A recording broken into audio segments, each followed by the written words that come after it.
Mesdames, Messieurs, bonsoir, bonjour. La salle est impressionnante. Je tiens en fait, au nom du CFF, à vous souhaiter la bienvenue pour cette soirée européenne des fondations organisée par le Centre français des fonds et fondations. Vous le savez, ce sont aujourd'hui près de 5000 fondations qui œuvrent en France pour tout type de cause d'intérêt général. Elles sont sans équivoque par leur statut et par leur mission, les fonds et les fondations, qu'elles soient privées, qu'elles soient familiales, qu'elles soient universitaires, de recherche, d'utilité publique ou même d'entreprise. Eh bien, elles consacrent tous leurs moyens d'action exclusivement au service de l'intérêt général. Le Centre français des fonds et fondations a pour mission, je vais en dire 3 principales, d'aider à la connaissance du secteur et d'en favoriser le développement, ainsi que de promouvoir une forte culture philanthropique. Deuxième axe, d'accompagner, de documenter et de renforcer un secteur en pleine évolution et diversification. C'est un centre d'information de référence. Il assure une veille législative, réglementaire et fiscale, accessible à tous sur son site internet, je vous invite à y aller régulièrement, et contribue à la production d'études et d'enquêtes. Et le troisième axe, le CFF est le porte-parole des fondations et des fonds de dotation auprès des pouvoirs publics, notamment par ses rencontres et plaidoyers. Et là, je crois qu'on est près de 700-800, m'a-t-on dit. Donc merci à vous tous pour cette mobilisation, c'est important. Merci aussi à nos partenaires pour cet événement. Je pense à la Fondation Société Générale, à la Fondation Malakoff-Médéric, à la Fondation Pôle Audition, la Fondation Entreprendre, avec Blandine qui nous aide beaucoup. Merci Blandine de ton soutien pour le Centre français et pour tout le secteur. Nous avons souhaité ce soir valoriser le cœur de la finalité des fondations, à savoir leurs bénéficiaires, finaux, directs ou indirects. Ceux pour qui les fondations et parfois les associations partenaires mobilisent leur énergie au quotidien. En 2018, il y a un an, j'étais pas celle que vous voyez ici. Je n'avais pas confiance en moi. Je me sentais vide. Parce que je pensais que être issu de quartiers populaires m'empêchait de réussir. Alors ma professeure m'a encouragée, elle m'a dit « Eunice, vas-y, va au concours, c'est sur HEC, en été, tout frais payé. »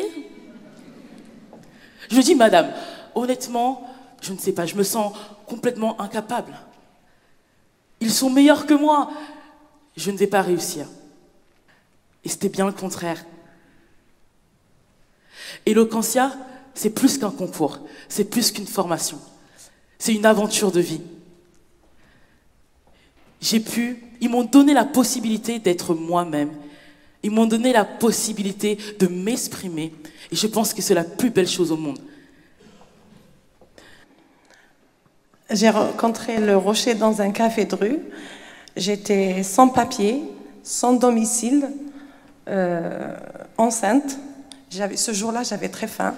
Une dame m'a promis de lui faire le ménage. Elle m'a laissé dans le marché attendre. Du coup, il y a une jeune fille qui vient vers moi. Elle me dit « Madame, vous n'allez pas bien ?» Je lui dis « Non, non, j'ai le vertige, je ne sais pas ce que j'ai. » Mais elle m'a dit « Vous êtes enceinte ?» Je dis « Oui, je suis enceinte de 3 mois. » Elle m'a dit « Non, non, vous inquiétez pas. » Elle m'a mis du thé, du sucre et des gâteaux. Puis elle m'a dit « Nous, on est le Rocher Oasis, on est juste à côté. Vous venez quand vous voulez. » Je dis « Bon, d'accord. » Et du coup, j'ai commencé...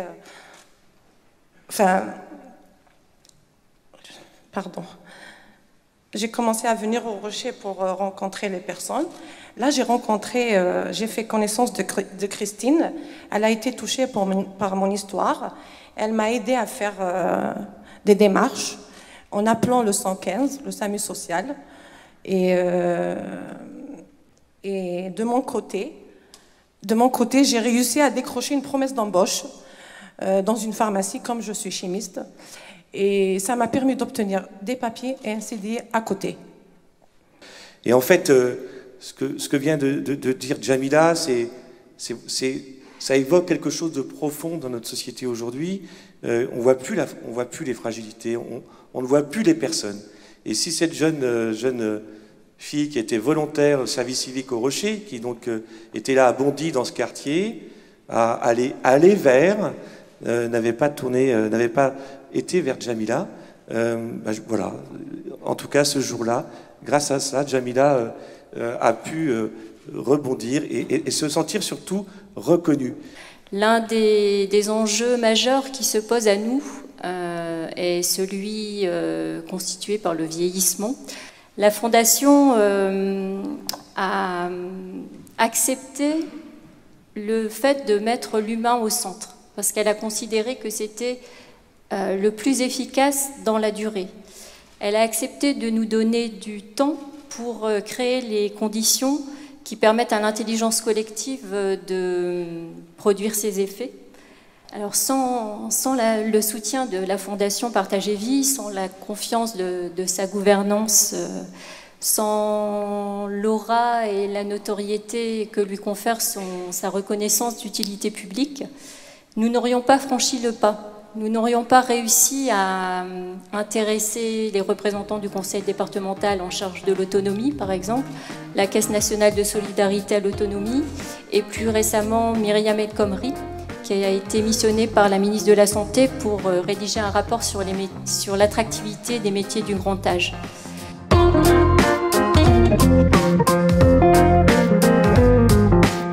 Alors, à quoi peut servir une fondation ? Outre le bonheur de permettre à des anciens présidents de la République de trouver là une poursuite de leur activité, ce qui s'est quand même traduit continuellement sous la Ve République,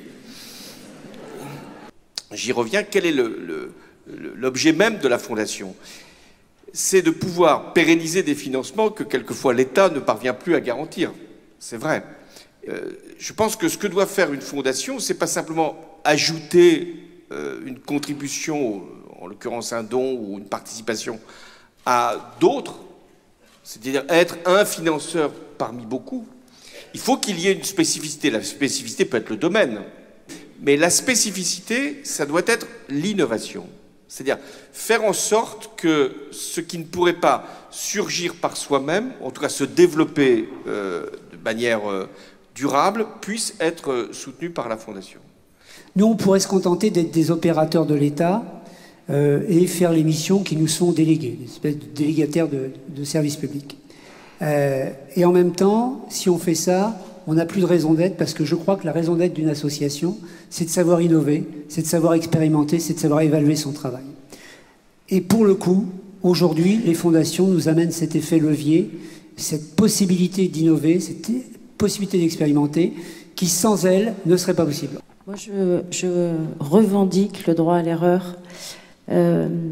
C'est-à-dire que si on prétend essayer de trouver des solutions à des problèmes ou des difficultés pour lesquelles l'État n'a pas trouvé de solution, forcément, on va se tromper.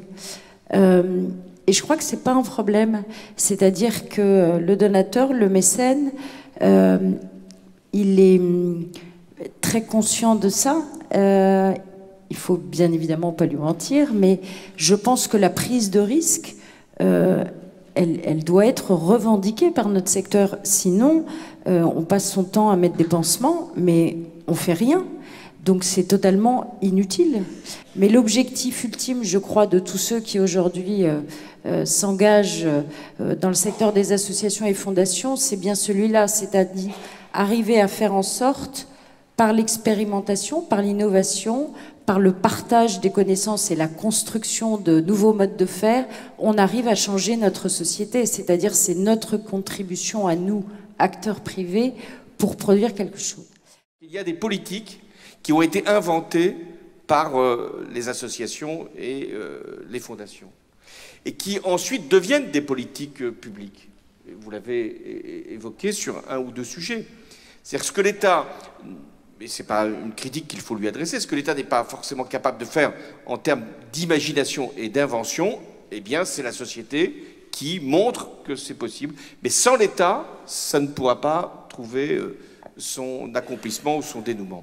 Et c'est vrai que Jacques Rigaud disait très souvent et je continue à penser que c'est vrai, que le mécénat, c'est bien sûr un complément à l'action publique, mais l'État, s'il n'a plus le monopole de l'intérêt général, et c'est parfait, c'est partagé par les citoyens, par tous les acteurs de la société, il doit en rester le garant.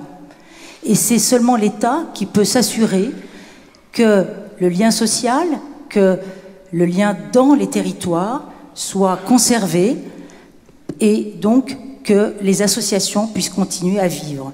La plupart des associations souffrent beaucoup, beaucoup sont en train de mourir, et ce n'est pas le mécénat qui pourra répondre à leurs besoins. Bien sûr, on est là, mais ça ne suffit pas. Donc moi, j'appelle l'État à réfléchir au fait qu'il doit rester le garant principal de l'intérêt général. C'est ça qui me semble important. Bien sûr, on peut se battre pour l'avantage fiscal des entreprises et des fondations, mais il me semble que le point principal, c'est que l'État reste en soutien aux associations et à leur fonctionnement. Alors...